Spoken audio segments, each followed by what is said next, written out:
Matagumpay na isinagawa ng mga intel personnel ng 101st Maneuver Company Army B1 at iba pang unit ng PNP ang pagsuko at oath of allegiance ng isang residente ng Sitio Kaisigan, Barangay Sacritan, Pinili, Ilocos Norte.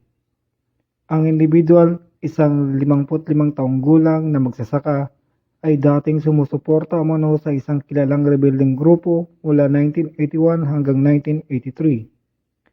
Sa tulong ng barangay councilor, maayos na isinuko ng lalaki ang sarili sa mga otoridad. Ginanap ang panunumpa sa barangay Sacritan sa presensya ng interpersonal ng 101st Maneuver Company, Pinili Municipal Police Station at ibang pang-unit.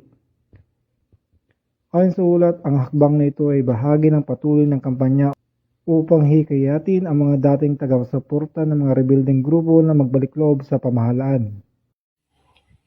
Mula dito sa Ilocos Region, ako ang inyong PNN correspondent, Police Master Sergeant Marvin J. Romero, alagad ng batas, taga-taguyod ng Balitang Pulis.